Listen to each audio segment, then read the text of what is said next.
So, look, elections, right? Happening. Yeah. Yeah, it's going to happen whether you like it or not. So, you guys got to just suck it up and, have that pozole and, vote. I know a lot of people are sitting there like, why am I going to do this again? But, hey, you know what? This is how it works, right? Yeah. No, I mean, listen, if you're not going to vote, then we got a problem. It's like with Anthony, we talked once before. I said, how do we get him to vote? I'm just wondering, how did we get him to vote? What did we do? Yeah, I saw that Trump flew in on his Trump Force One tonight in Pennsylvania. He's finally got that Boeing 757 up in the air again. I guess it was out of commission his entire presidency. Flew into Pennsylvania. I don't necessarily believe in good or bad omens, but it was kind of interesting. I don't know if you saw this, Jeffy, but there was a video clip today of Fetterman out in Pennsylvania, and as soon as he started his speech talking about how he's going to save America, the flags behind him flew over and they fell down on the ground. That's bad omen. There was like 6 of them. There was 6 of them behind him, and like as soon as he started speaking, they all fell over. But then as soon as the Trump rally started today, they stood up. No. They all got up. Yeah. No. What's funny is there was a double rainbow behind like the site of where Trump was going to be landing. Died. But it was insane. I couldn't believe it. I was like, okay, I'm not into omens, but it is kind of interesting that happened today. But no, yeah, you're right. We got to get out there and vote. Yeah. Absolutely. Well, Cynthia, you're always out there pushing some information out to your followers on your Instagram handle. I mean, what is going on? And this is like more like the San Diego County area, but nonetheless, I mean, all up and down throughout the state of California, we have a lot more people who just want to be informed, right? It's not enough just to say, wow, I'm gonna vote for just the D, or the blue or the red and I think for us on our show, we tend to just tell people, look, we have bad Republicans that are out there as well. So you got to sit there and do your homework and, and then find platforms where people are actually doing the work, are actually doing the homework, and who are passionate. Like Cynthia's passionate, Anthony's passionate, Jeffy's definitely passionate. I don't know about that. But Cynthia, aren't you running somebody's campaign? Yes, I am. So I'm helping Amy Reichert. She's running for San Diego supervisor in District 4. So she's attempting to unseat a Democrat incumbent. So she's one of those people that wasn't interested in politics before 2020, and then she got inspired and started doing grassroots activism, and she's one of the co-founders of Reopen San Diego. So she's one of the mama bears that got inspired and, wanted to take matters into her own hands. And moving on to like the San Diego region, some races that I'm excited to look at across the nation, particularly in California. I'm really eager to see how all these school board races are, because a lot of, even not just moms, but dads also are stepping up, also running for office. So it's about time, dads. Yeah, absolutely. That's amazing. I mean, you bring up a really good point. You have people that were not even inspired about politics even just 2 years ago. And you would think, right, 2020, there was so much at stake. You were looking at like, okay, are we going to run with Biden, this establishment guy, or are we going to run with Trump, this guy that has a proven record that the economy is doing well, et cetera? And even then, that wasn't enough to wake people up. And it took everything that's happened since 2020. It took people to be at home with their kids 24/7 to start thinking like, they're like, let's fix these schools so they never close down. I think it was more that they were forcing their kids to be vaccinated and wear masks, but okay, we'll go with they were home with their kids. Yeah, and and then watching what they're teaching their kids too. That's what I was going to get to. Is you're sitting there like, what? I'm sorry, they said what? Yeah. No, it's true. I mean, I remember being at home and my wife was working. I was working remotely. This is when she still worked. She stays at home now, thankfully. But yeah, all the stuff that they were teaching. I found out that CNN has they have like a promo deal with, I don't know if it's all LA schools or what, but everything that they were learning online, all like the educational videos, everything was done with CNN Kids. And I was like, wait, what? Why only CNN Kids? Now, granted, what does that mean? What does CNN Kids I'm trying mean? to understand. So it's like educational. Kids, so if it was literally like if they wanted to learn about like global warming, or if they wanted to learn about politics, or if there were anything really like current events or anything that they like historical, it was like CNN Kids. And so CNN Kids, so CNN has their own kids platform, is what you're saying, and they taught them off of their platform. Is that what you're saying? That is correct. Okay, I was like, I was And a little I confused. had Okay, no got it. idea prior to this. I didn't know that. I didn't know CNN had a kids program. Oh, yeah. And that's what's being pushed onto every single student. So there's only one source of information. Well, that these kids are learning. I learned. My kids they went to a Catholic school and they had a different platform, but nonetheless, there was still a lot of. They had CNN Catholic. They do, right? Because it has to be. Because Have CNN Catholic. I saw Michelle Obama talk to my kids half the day. Mm-hmm. It felt that way. I don't know. This is me. It's like, what's she teaching now? But nonetheless, I mean, what is like the biggest concern Incomplete right now? sentences is what she's teaching. Well, it could be Kamala, or it could have been Kamala. Oh, man. No, yeah, I mean, it's, I run a Telegram group. Everyone's really excited, Shout out to my friends Ashley and Ivan listening in right now and everyone over at the Telegram group. They're the most active and they're, I'd say, the most informed people. And that's because, we're looking at the recent polls. And we're looking at Pennsylvania. We were just talking about Pennsylvania right now. And what's really interesting is to kind of see how the Democrats are operating right now. I don't know if you realize that, like, Oprah Winfrey just endorsed Fetterman out there for Senate in Pennsylvania. And then you had Obama out there today also endorsing Fetterman. And I'm asking myself, okay, well, why? So then I tuned into Donald Trump and he said the reason why they're pushing Fetterman is because Oz might actually – he wasn't supposed to win. They were betting on Fetterman because he was a Democrat incumbent. Is he still going to be, like, giving medical advice? Oh my gosh! We're gonna have more brain damage in government. Just what we need. You know what, man? I mean, that debate was just. I mean, Cynthia, what do you think about that debate? It's insane. It was pretty insane. It was pretty insane. And what I think is so interesting is the way the media tries to spin it. They're like, oh, maybe it's time we start like being more ableist in America. Maybe we start, this is not a reason to disqualify a person. I'm like, wait a minute. Don't start this PC crap when it comes to the Senate. Like, we're not. You're not sensitive at all, are you, huh? Oh, no. I mean, we're Hispanic. Yes. He wasn't disabled until the debate happened. Right. Yeah. It's just, it's really unique to see how the media spins that. And they want to make you feel ashamed for raising some serious questions. Well, I think all of us, well, I had mentioned to a friend of mine who's Jewish, and I said, you know what, man, there's nothing stronger than my Mexican mom's shame. He's all like, yeah, there is. It's Jewish mother's shame. I mean, I don't know a lot of Jewish moms, but he was just like, oh, man, they shame you to death. And I was like, huh, interesting. But, my perspective, my mom would always, just give me the look. I go to the store, I threw a couple things in there that I thought maybe might sneak by when they're, and she'd grab it out of the car like, ¿Quién agarró esta? Mm-hmm. No, and it was three of us. There's three, me and my two little brothers, and we were all like, oh, man. And we weren't snitches either, so we wouldn't tell. So we... Snitches get stitches. Yep. So we pretty much all got in trouble for it. We eventually grew out of that and, started asking. But what is the biggest concerns for, you think the, our listeners and your followers today? I mean, what do you hear? What's the feedback that you get in your, you're running your channel, you're getting your followers activated. They're out there and you give them direction hey, you could show up at this this spot, you could support these candidates, but what is the biggest motivator that people? And I'll start with you first, Anthony. What are your followers kind of looking for? What gets them to kind of get out there? Okay, so there's a saying that says it's the economy, stupid. And I had someone in the Villanueva campaign reach out to me. It's like, hey, just real quickly, we're about to go live. What are some top things that really worry Hispanics? What's the one thing driving them to the poll? I'm like, it's the economy, stupid. Really just boils down to the economy. Nothing else is going to impact the average Hispanic or Latino in Los Angeles or across the nation more than when you have to go fill up on gas and you realize, wait a minute, this is costing me 30% more or 20% more than it was. And they're being spread thin because everything else is going up. So it's I gotta take away from, and it's I can't do the weekend trips, or I can't do, everybody's situation is different, right. But it's going somewhere, you really got to think about it now. I mean, even changes the psychology of everyday Americans, and primarily folks here in LA.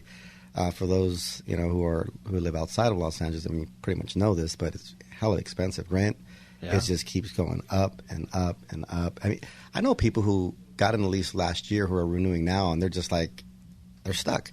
They're getting roomies now. People who never thought would have had roommates are I'm going to have to share the burden. And so this is kind of where things are headed. So for your folks, it's mostly the economy that's kind of the big thing. Are you seeing the same thing from your side down in San Diego? 100% the economy, and then I think a close second is the rise in crime. The rise in crime. And then also third is homelessness. And in San Diego, is the rise in crime, I mean, because I haven't been out in San Diego for like a year or two. I think since way before COVID, actually. Yeah, when they had conventions and stuff down there. Is that primarily right there in the Gaslight District, or is that more of like the downtown area? Okay. Yeah. You know what's crazy is that we both agree that our audience and people that we motivate to go out there and vote, regardless if they're Hispanic, Latino, or anyone else really. But the message that the Democrats are running on and that they're pushing so hard is reproductive rights. Mm-hmm. It's like, please go out there and vote, or your reproductive rights. That's not enough for a Hispanic woman to be like, nah, we're still not going to go out there. I got to eat. Just solely based on that thing. Then I can reproduce. Yeah. I got to eat first, and then I can worry about. And speaking of like crime, even in Woodland Hills, Jeffy, tell us some of the things that are happening recently. Like, I guess they're changing over a hotel. They have a homeless. So we have the 818 Hotel that's right next door to our office that they have.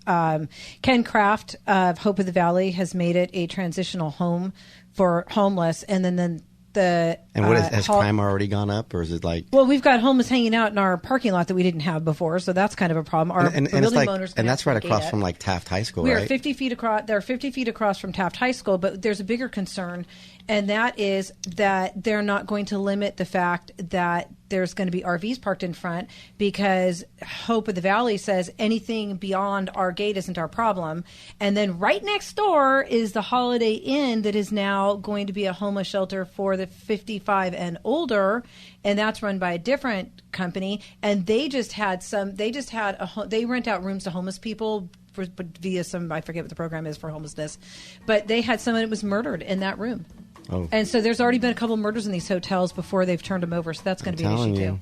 Telling you. Well, hey, we're going to go into this break, and hopefully, we'll be back in 4 minutes. And this is Jeffy with the Don Carlos segment on AM 870, The Answer with David and Jeffy. Yeah. See you soon. See you in a bit.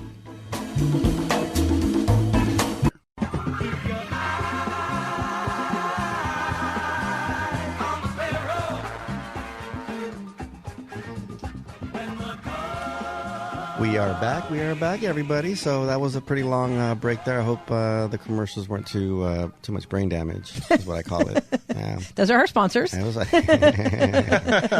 two. We're just kind of describing just to simplify the Woodland crime. Hills. That was, So, in Woodland Hills, yeah. Yeah, we were having our own locker room talk again, and everybody. So 4 minutes of that, and back on track now. Come on, back on track. So, I'm right here in smack downtown LA, and it is something that is kind of interesting. What I've noticed is an uptick in nonprofit companies kind of, cleaning up behind all the homelessness. And there's been an uptick in it. There's also been an uptick in all the fires. There's been a lot of burning of commercial buildings. We still have quite a bit of commercial industrial space throughout the LA area, but it's also seeming a little bit more like organized crime, because it's like it's a real community, of folks who are living in motorhomes, in the street, on the tents. I think I even saw a pet store. I mean, there was like you laugh, but I mean, really, there is a whole industry that's being created out there in the streets. And I remember as a kid growing up right there, right there, right where the Alameda corridor is, in 23rd Street. We had a lot of homeless. We knew them all by name, but now there's so many, and it's just like, I guess we just keep an eye on the bad ones. We're just like, are you having that in San Diego? Dude. Oh yeah, I mean, and to be very clear, my personal opinion is I think homelessness is something that is going to be an issue that we're going to be resolving until the day that we die. And I also don't know which party necessarily would offer the best solutions. I basically think it's something that we will have to continue to take care of. I think you guys have a different. I mean, you're going to have this segment. You're going to have third hour coming on. They're going to talk a little bit about it, but we could kind of get into it now. I mean, we have the foster care system, right? And there's an enormous chunk of the foster care kids that are actually in the LA It's not an County. enormous chunk. It's 50%. 50% of the entire state population, right? No. 50% of LA County. I only know the LA County numbers. Okay. So you have 66,000 kids on average in the foster care system in LA County. 50% of those children end up on the streets and homeless within 6 to 8 months after they age out. 1,400 on average, 1,400 kids age out of the foster care system at 18 with nowhere to go, no success, very few success stories, and no education because they're not required to go to school, which Polly will discuss in our third hour. She gets very involved in all of that. Then you have the other 60% that ends up getting trafficked. Those are boys and girls through the foster care system. Then you have 80% in LA County that come out of the foster care system and are ending up in the prisons, whether it's while they're in juvenile hall or whether it's usually when they age out. So once they get out of prison, where are they? They're homeless. So then that's So that's for a LA different County, number. basically, there's a massive multiplier Correct. of dealing with or attempting to address the broken system called foster. Right. And now you've system. got, so Al, I don't know what your foster care numbers are in Orange County. I know that there's only 800 kids in foster care on average in Ventura County, but they're experiencing a huge homeless problem, as are Orange County. And I think that a lot of that, the people that are in LA are now venturing out into the Ventura and Orange counties and San Bernardino counties. So I think that's why you're getting that. Not OC, but San Diego. Yeah. Right? Is that still OC? I don't think so. Yeah, San Diego I think is different from OC. Yeah. Okay. I just had to make sure. I mean, OC's No, pretty big too. Yeah. Well, I mean, now that we kind of got that understand, I mean, everybody sees it. It's pretty obvious, and I think that when you talk about the economy and gas is like an easy one because we all have to go down there and fill up our cars. So that's an easy one for people to be upset about. And then their fear. I don't know if it's a real thing or not, but diesel. They're talking diesel's going to run out, and I'm just like, yeah, let our shelves stay full without diesel, right? Yeah. I mean, I guess it's kind of a concern, not a concern. I don't know. Is Biden talking about it? Anybody hear anything on it? Well, you know, I think that one of the things that Dolly did really good, he's a Republican running for governor here in California, Senator Brian Dolly. One of the things that he did really good in the debate with Gavin Newsom was that Gavin Newsom kept talking about the same problems.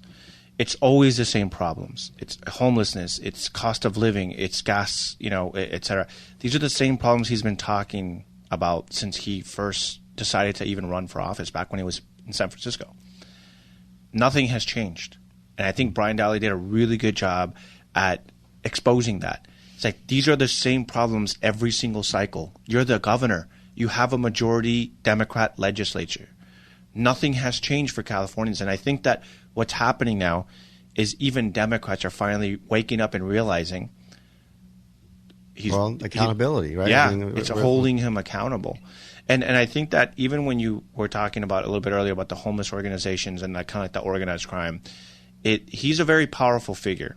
A lot of the people that back him, a lot of these unions and stuff like this, Newsom, they're Newsom. Right. They're going to continue to back him because of the power that he wields. He has direct ties to Nancy Pelosi. Right, the money flows. That's just a phone call away, right? Mm-hmm. I mean, you got Pop Pelosi out here playing with hammers.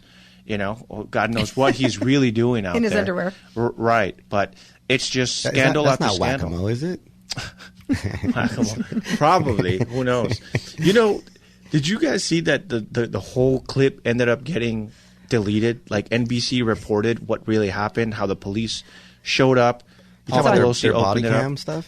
What's that? Is that like body cam? No, they're not releasing it. They're saying they won't release it. They said that it's going to cause too much problems. Well, no, they released a report on what happened, and then they deleted the report and saying that it was because the reporting was not up to par for like NBC. I'm like, dude, it's NBC. See, this is the thing. This is the thing. This is not a Republican Democrat issue. The fact that there's like different sets of rules for people, different tiers in our society. This is what people are seeing, and it's obvious. It's like, well, wait a minute. Do I get to rewrite my report? There's plenty of us out there. Have you guys ever been pulled over? Like, can I rewrite it? Can I change it? Well, what's interesting is one of the things that I saw a lot of pushback for, and Cynthia, maybe you can tell me what you're hearing down there. One of the biggest pushbacks that Gavin Newsom is doing now is that he's basically touting that California is set to become it's the fifth largest economy, that it's now so big that it's going into the fourth largest economy. the number one question the average citizen, the average Latino, Hispanic, California resident is saying, the fourth largest economy for who, though? Because we're still suffering down here. It's true. So for who is it getting better? Well, for the people that can have their restaurants open while everyone else is locked down? My mom's dad came out here to, work the fields. And when they offered him citizenship and all that, he's like, yeah, I'm still Mexican. And he went back. And so my mom still had to come back, cross the border. Yeah, I'm still Mexican. Illegally, and then legalize the situation. So, yeah. Isn't that fun? My mom tells me that story and it's ironic. You could have just stayed. And with her accent is even funnier. Yeah. There's a lot of bad words. That's all I have to say. I mean, what do you think? She's like the Ricky Ricardo, but, She's the Ricky. Yeah, exactly. No, but I agree with Anthony also, too. And another additional thing, too, that I think Californians are wondering about is we have we have millions of dollars of surplus. And so people are wondering, how is the governor and his administration stewarding those finances also? Because if we have all that, why isn't the state getting better? Mm. Yeah. Well, I mean, we talked a little bit about, with the homeless pandemic, which, some people would argue that is a state of emergency, that you have a lot of the organizations that are growing. My wife worked for a nonprofit that had 80 employees, and within 2 or 3 years, they were over 500. And then she left, and then she had told me that they had grown to 3 or 4 other locations, so they must be in the thousands now. But, this is something that I had shared. I mean, she was excited, we're doing really good, and we're helping more people, and not to say that people don't need help. But I said, isn't this kind of a symptom? I mean, it's a supply demand. That means that there's more demand, and can the supply keep up? To support all of this, and when does it crumble? I mean, in California, we're the highest taxed as well, so it's kind of all right, well, and then every once in a while we'll get some sort of proposition or something ballot on our ballots that are talking about, we just need a tax that's going to be temporary. I mean, don't we have a sales tax that was temporary? Has that gone down? No, we're at 975. No, it just kept going. And it hurts who the most? Well, I mean, we have a 1% that comes out. It hurts us Latinos. Right. We get impacted by that the most. Everything you buy. So it's like you work, you make $1. A good 10 cents of that dollar is already going to get, to sales tax, whatever you're going to buy. And then you also, with the gasoline too, it's like Newsom had an opportunity to give some relief. Did it happen? No. So that got continued further for, in other states, there's a flat tax on gasoline, and over here it's by percent. So the higher the cost of oil, the higher the cost of, it's a percentage of it. So they're making more money. They're bringing in more from gasoline. So I'm surprised that they don't brag about that one. But yeah, the fourth largest, huh? I mean, we have a lot of good things. We still have a lot of innovation. But at some point, these people are going to other states. They're creating content in other states. With social media, your cell phone, right? You could do a whole movie with a cell phone, right? I don't have to be right here. And, if you want to do a film, my brother was doing a photo shoot at a park. And he shared me.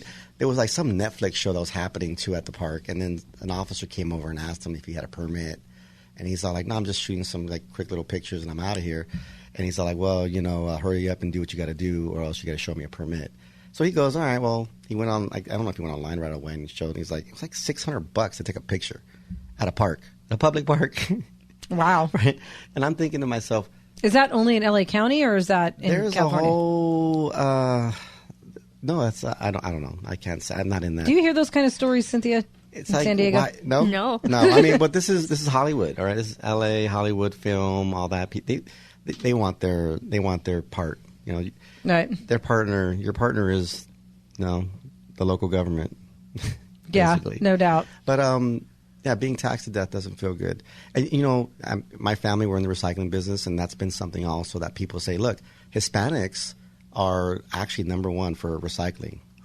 Did you know that? Yes. Go figure. Right? We like to get the money that we know. Deposito in Espanol is the same in English, right? It's a deposit. Can I get it back? No.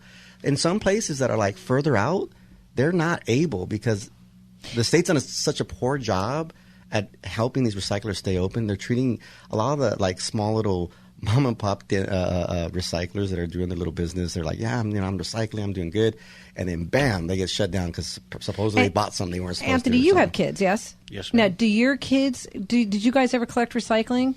I don't remember the age of your kids. We still recycle today. And do you go turn them in? Do you have a place by you? Yeah, we do have a place. But you know what's interesting? I was just reading an article by Schellenberger. He was running as an independent. He said that only 1.5% of all recycled plastic and everything else actually gets recycled in the U.S. Everything else gets shipped out. So he said it's just better to just throw everything in the trash. Well, the comment, but you go back to the 70s before there was like recycling laws, because the recycling sector's been around for hundreds, if not thousands of years. People have been reusing, repurposing, and recycling. But what happened was that we had things that were being produced that didn't have value. So like your plastic, it was like, all right. And it was like those single-use beverage containers. And where'd they end up? They ended up in the streets and the gutters, and it was a sore eye. Mm-hmm. And you had a lot of people that had like Keep America Beautiful, and they wanted to build something or some sort of system to change people's behaviors. And so they incentivized it by putting 10 cents or a nickel on cans and bottles. But here's the issue. We fast forward. It's done a very poor job. And I think it's kind of by design, because you have a system where 20% of all the money that goes into that system is for administrative cost. So you have a program that they claim they're going to get to zero waste. That's impossible. If you go to zero waste, you got to fire everybody who works in Sacramento, because there's no money left to pay them. Because they're all trash. No, because 20% of all the money, when you go and you buy your Coca-Cola. You're so funny. Hang on for just a little longer. He's long-winded. They buy their Coca-Cola, they pay the nickel. And they don't get a dime. They don't get a dime. we really just don't get a break. But the problem though is that they had a surplus. As a matter of fact, it was asked how much surplus was in the fund, and I guess they messed that number up. And then whether it was an accident or not, it ended up being like $150 million in like extra money that was there. That uncollected money. And why was it not collected? Because a lot of people that live further out, they just don't have collection centers to bring them to. Why? Because they went out of business. Markets fluctuate. I'll recycle. China says, hey, we don't want to buy your basura, right? Because we're going to use your word there. It's trash, man. It's throwing trash. But, the reality is, we have lots of different programs within our government. We have a mattress recycling program that's failed miserably. We want to put all the burden supposedly on the manufacturer. It sounds great. No, have the manufacturer do it. But here's the reality. We have infrastructure in place for recycling. Many thousands of recycling centers throughout the state of California that could handle it. But when you have a system that says, hey, 20% has to go to administration, and,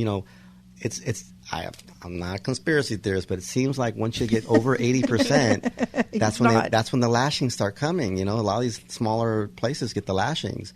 They're like, hey, it's almost like you're doing so good. Stop that, Yeah. So basically it's, Do you guys have a lot of recycling centers in San Diego? We do. I personally don't recycle, though. Yeah. Okay. But here's a good question, though. Why not? So I also, I think when I was younger, I still am, I'm pretty entrepreneurial. So I think the idea also of, being able to deposit it and get that money, that was something I was interested in. And I think as a family, we also recycle. How about it's been a nickel for a very long time? Yeah. That too. Well, yeah. That hasn't changed. Yeah. You need a lot more of those things to get a gallon of gas today. I'm just going to say that right now. Yeah. That's part of the so the incentives haven't kind of caught up with inflation. The whole thing with the recycling is that you had kids that would recycle and they'd save their money, and then they would go and they would take it to Don's facility and they'd get their money, and then they could buy school supplies, or your brownie kids, or your bluebirds, or the Boy Scouts. And now they've taken that away. And you had mentioned earlier, Don, about the Hispanic community being very big on recycling, and that's how they made their living. I mean, isn't that how you grew up with your mom? A lot of people that first come to this country, if they're if they find a job, waitressing or working in a factory or whatever it is. I mean, it's not unknown that folks that come here who are not skilled get training, but also work in these types of fields, in these environments. Right. It's basically low cost labor for large corporations, and I think that's a big primary reason to have them keep coming. I mean, they're no longer up in the fields. I mean, they're in the fields too, actually, but it's not like they're only coming to work in fields. They're working in all types of sectors, and the labor, they're trying to keep it as low as possible. I wonder what happens when artificial intelligence and robots start kind of coming into the picture, what that's going to be like. But they're not going to be picking up trash on the side of the street. I mean, somebody's going to make a robot that does it. But we need robots to go out there and pick up trash on the street because it's just so what crazy I was how bad it get is. to? There was an article. There was actually a university that did like a white paper about recycling, and to deal with the cannon bottle kind of recycling, and they came up with like a conclusion that it would take about 100 years, and they'd fill up a hole that was 10 by 10 miles by like 100 yards deep. And that's still that's a big area, but that was like all the trash in the U.S. of all the litter, the cans and bottles and things like that. So it's really insignificant when you think about that in a 100-year span that they could fill up a hole that big. We have solar farms that are bigger than that at this point. So it's kind of like they can't be recycled. Yeah, that have challenges. Just thought I'd throw that out there. What we need is to just have, anytime Elon Musk sends like a rocket to Mars, just load it up with trash. That's what we really need to be doing. Just start sending it to other planets. Send him an email. I'll tweet him. You can tweet Have him. him respond back to you. And he'll probably the cost respond. to send a ton, I mean, it's gone down. It's going down. That's the whole thing, is how do we bring down the cost of sending? It's really the cost per ton or cost per pound of sending materials into orbit. So no, it we knew you'd have a serious answer. I would have a serious answer. I'm sorry. Well, I'm going to tell you before Elon tells you, or I'm sure there's like is there a slap that you can put on there? Yeah. Earlier you brought up a really good point about how in California, a good point but a sad point. We are some of the highest taxed Americans in the entire nation, and I have this argument a lot with a lot of liberal Latinos and Hispanics talking about, it's good, like this is what we pay to live in a civilized society. But then I'm like, okay, but go to downtown LA. Like how civilized really is society? You don't even have to do that. You can go down to San Francisco. Go to Santa Monica. Go to Long Beach. Go to Venice Beach. How civilized really is it? They got poop apps, man. You can just navigate. I mean, that's a career. That's a career choice now. You can go around picking up people's poop. I mean, it's really bad. But my point here is, I tell people all the time, look, there would be a better argument for being this high taxed if we could show the results of it. Right. Is California leading the nation in low emissions? Are we leading the nation in happiest people? Are people flocking to California? Our air quality is not going to get better. I don't care how many laws there's too many dang fires out there, man. There's like a fire every 30 minutes. I don't know what it is. It's insane. But again, all of it is because of poor policy. You have a governor who refuses. And motorhomes that become obsolete, and they just set them on fire. Or, I mean, they're cooking or something, too, maybe. But some of them do get set on fire. They actually have, homeless gangs or homeless, clicas that burn out people. I know of 2 people who were in their tents, and just because, they didn't do what they wanted them to do or move or something they wanted them to move, they got burnt. Like so half their faces are burned, or they were asleep with like their beanie, so their hair has kind of got like part of their hair, but the part that the beanie covered, and the rest of it's burnt. I mean, but these are real things that are happening on the streets, and it's getting violent, it's getting crazy. And you know what? I was actually right there on Long Beach Avenue in Washington, and this is like middle of the pandemic. And now LA City Police, now I guess they patrol the metro trains, or they're at the stations, each stop. And like literally across the street, this like homeless lady's getting, raped by other homeless people or guys. And I'm just like, yo, you going to help this lady out? And they're like, this is not our problem. That's awful. And I'm just like, and I actually walked over to them. I'm like, you're really not even, they said, well, we have to stay here. This is where we're supposed to be posted. I said, and you can't get on the radio and call somebody to come deal with this. And they did eventually call someone to come deal with it. But wow. Like, and it wasn't just me. There was another gentleman who stopped, like, yo, what's going on here? This is crazy, and yeah.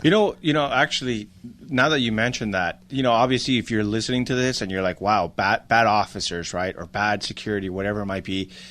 I actually talked to Riverside PD. I'm not saying they're bad. I'm just saying it's just.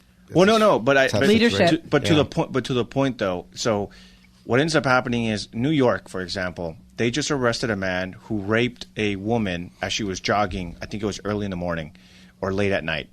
raped her. He had been arrested 25 other times.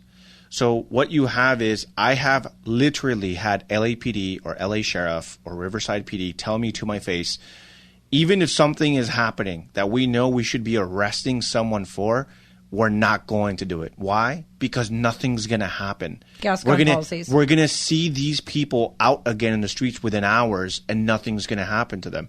Now, I won't say as far as witnessing an actual crime. Like, I'm not saying a police officer would literally watch someone get shot and be like, well, I'm not going to arrest him because Gascon is not going to do anything. They will let you let you hit him with a hammer, though.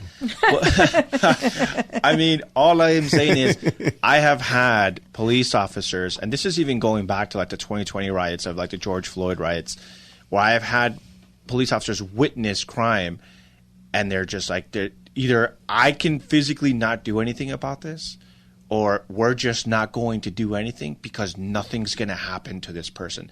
And and it's not just law enforcement in the city or abroad. I've seen this even when I've covered the border crisis. When I was down there talking to Border Patrol agents, I'm like, hey, man, like those people out there, and they're like, we'll let someone else catch them, dude. Like, honestly, not our problem. We're Walmart greeters. That's what Border Patrol told me. Like, I'm not a Border Patrol agent. These are fake badges. We have no authority. We are Walmart greeters. That is what this administration has turned us into. We're not allowed to enforce the laws. We're not allowed to even look at them. We're not nothing. Because then they'll accuse us of whips. They'll accuse us of manhandling these migrants, and then now we're the bad guys. And I mean, I'm like, dude, that is bad. When you have law enforcement that demoralized. I think that we just have, look, I'm going to just kind of, I mean, we only have a couple minutes before we're done couple here. Seconds. Maybe a couple seconds. 30 seconds. But, I have a wonderful sister-in-law. She says she's my first, and she still just, says I'm her. She's my favorite, even though I have plenty other sister-in-laws now. But she says, and she's a diehard Democrat, and she's just finally reached the point, and we were out a week or two ago, and she's just like, you know what? I've been listening to what you're talking about, and at the end of the day, it's not about Democrat or Republican at this point. She goes, I'm just tired. I'm tired of things being just broken, allowed to be broken. We can't fix anything. Her hands also tied in many situations, and she's with Child Protective Services. So there's things that administratively that have to change. The processes of helping have to change. I mean, so this is like Gotham City right now in California, it seems like. And I think that leadership stepping up, having clear mission about how they're going to deal with these issues and a real plan that's going to work. And then also networking with other people who also are on the same mission. And now we are at the end of our 2 hours. Thank you for cutting me. Sorry. But the music is it's getting louder in my headphones. Music? But thank you, Cynthia. Thank you. Thank you. Anthony. I always say Cabassa. I don't know. But people sometimes say that. Cabassa or Cabassa or Cabeza. Oh, I don't know about that one. Keep that one in your back pocket. But thank you, Jeffrey, for staying with us on this segment. And Don, Carlos, and thank you for doing this. And David, and here we go. We are going to stick around for another 60 minutes for the third hour. So stick around, and don't forget to, guys, vote. Right? Vote. So we all need to vote. Get the vote out. Get the vote out. So that's AM 870 The Answer. You have been listening to the Los Angeles Hispanic Republican Club show. David Hernandez and Jeffy Girgenti would like to thank you for listening, and also sponsor Don Monroe and the CNM Metals family, to whom they are grateful. Without them, this show would not be possible. For all your metal recycling needs, check out C&M Metals, 1709 East 24th Street, Los Angeles, California, 90058. Or call 323-234-4662 and visit LosAngelesHispanicRepublicanClub.com. That's LosAngelesHispanicRepublicanClub.com. This program was sponsored by the Los Angeles Hispanic Republican Club. Como padres sabemos que nuestros niños son curiosos y no siempre podemos evitar que se ensucien jugando, se pongan lápices prestados en la boca o se expongan a estornudos de otros. Pero sí podemos ayudar a protegerlos del COVID-19. Mantén a tu familia más saludable con vacunas y dosis de refuerzo. Encuentra un sitio de vacunación cerca de ti en myturn.ca.gov. Un mensaje del Departamento de Salud Pública de California.